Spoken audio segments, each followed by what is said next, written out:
What's up guys, today I'm going to be showing you guys how to get 4 perks of your choice, the Galvaknuckles, and a pack-a-punched weapon all on round 1. This is not a glitch, this is not, hacking.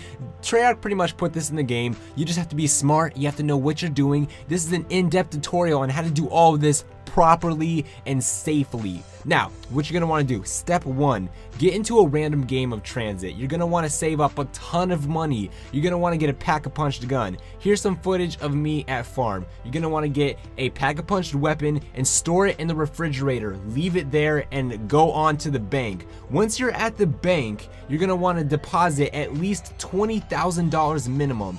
So after you've got all of your money saved up, you're going to go blow the door off of the vault with a grenade, and here it is. On the right you have deposit, and on the left you have withdraw. You're going to want to deposit all of your money in here safely, get it all in there. As you guys can see, I'm going to come over here and I'll show you that you can withdraw the money, and this money stays all of your career. It does not just disappear. You can quit the game and come back. Deposit all of your money in the bank and leave. Quit the game and start a new game. So here I am back again on round 1. I got my gun pack-a-punch safely in the refrigerator, and I've got all my money in the bank. Like I said, if you put the money in the bank and you put a gun in the pack-a-punch, or in the refrigerator, excuse me, you can turn off your Xbox, come back to it later, start a new game of Tranzit, and all of your money is still in the bank, you guys. I think you can store up to $250,000 in your bank, and then it is there for life until you decide to go and tweak it, go in there and mess with it, take it out, whatever you want to do. So now that you have all of your money and you've got your pack-a-punch weapon safely in the refrigerator, it's still there. So now there are many ways that you can go about doing this. The first thing that you need to do is make sure that you kill all the zombies on round 1 except for one. Leave one alive. Whether you want to keep that zombie a crawler or a walker is completely up to you, whatever you prefer. Personally, I prefer to keep him walking because I feel like it's a lot easier to keep him alive. Crawlers die easier, and you do not want your last zombie to die, or this is going to be a lot harder. It's just going to mess up all of your plans. Okay, now I'm going to stop the video right here because there's several different things that you can do right here. What you want to do is decide, first of all, how many people do you have playing in the game? Right now I have 3, so I'm going to use the example of 3. What we did, we had 2 people get on the bus, and we had 1 person stay at the bus depot, or the original place that you spawn, and that person is going to entertain the crawler or the walker until we go around and gather all of our supplies. So it's a lot easier if you leave somebody back there to entertain the zombie, because it's a lot easier to keep it alive.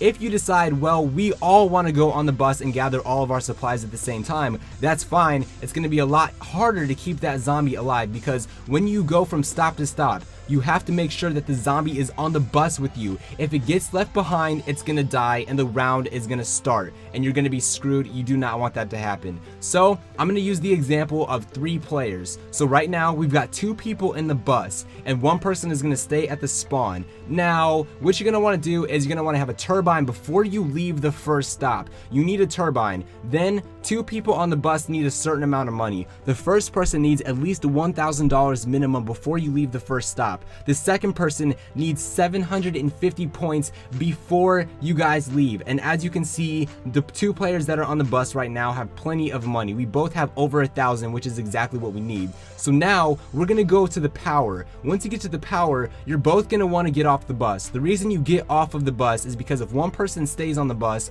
and the other person goes and turns on the power, the bus is gonna leave really fast. So you both need to get off the bus. 1 person needs to go down and turn on the power. The first door costs $750, which is why you need to have 1 person have $750. Let the other person assemble the power, and then you're gonna wait for the bus to leave. So get on the bus and start heading over to the next stop, which is the town.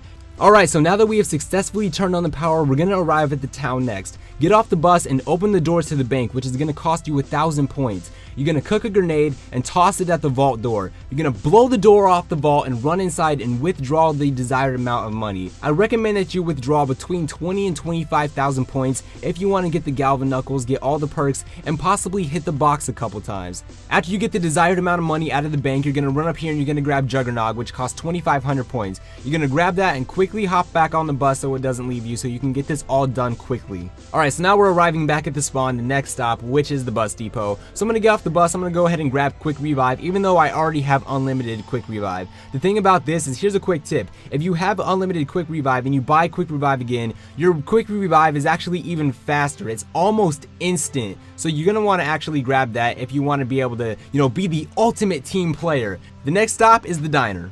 Once you reach the diner, you can get off and you can grab speed cola if you would like it. If you don't want speed cola, don't have to get it. But in this case, I'm gonna get it. Now I'm gonna speed up the video and I'm gonna run over to this barn over here, put my wind turbine down, and see if I can get the ladder to get up to Galvaknuckles. Unfortunately, I didn't have enough time to grab the Galvaknuckles because my teammate is still on the bus, and when you leave your teammates on the bus, it causes the bus to leave sooner. So, quick tip for the future, if you want to have time to get all this done, make sure both of the teammates get off the bus so that you have time. In this case, this is just an example, so I did not grab the Galvaknuckles. Finally, we arrive at the place where we stored our pack-a-punched gun in the previous game, the farm. You're gonna want to open up the door, run straight to the refrigerator, and get your pack-a-punched weapon out. I'm gonna get my last perk, and then I'm gonna make my way back around to the spawn where my other teammate is entertaining the last zombie. Then what you're gonna want to do is get off the bus, entertain the last zombie while your teammate goes around and gathers everything that he needs. Once he makes it back to spawn, you can kill the last zombie and proceed to the higher rounds.